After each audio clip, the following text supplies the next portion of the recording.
पडवळाची जेवढा बोललात तेवढा सांगणार. पडवळाची भाजी लय आवडते. हे महाबळेश्वरवरून आले आणि यांना सवय आहे लंगोटी वगैरे लावून राहायची. तर सासरवाडीला गेल्याबरोबर तिकडे एक गाय बांधलेली आणि ह्यांनी लाल लंगोटी घातली. तेव्हा लालच होती ना बुवा लंगोटी, असं काय कुठली होती ती सांगा.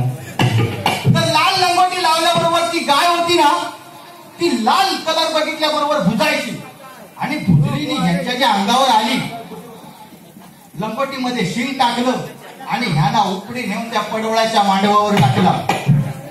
आता पडवळाच्या मांडवावर नेऊन टाकल्याबरोबर सासूबाई म्हणजे जावई आले, पडवळाची भाजी करूया म्हणून घरातून कोयता घेतला आणि बाहेर आली. बघतात तर काय आमच्या बुवाच्या पडवळाच्या मांडवावर असे जाऊन तारीख पडले. सासूबाई मांडवा खाली आली, बघते ते वर बघते की म्हणाला सगळी पडवळ पांढरी दिसतात, पण ह्या पडवळ म्हणाला काळ पडलेला कसा. म्हणाला ह्या पडवळ काळ पडलेला कसा. म्हणून हातात धरणारी कोयता मारणार तेवढ्यात वहिनी साहेब बाजून येतो. आगे आये आये आये म्हणाला करतच काय पडवळ म्हणता बियाण्याचा तुका काही समजत नाही. अशी पडवळाची भाजी. आमचे परम मित्र दिलीप नारकर यांच्याकडून 100 रुपये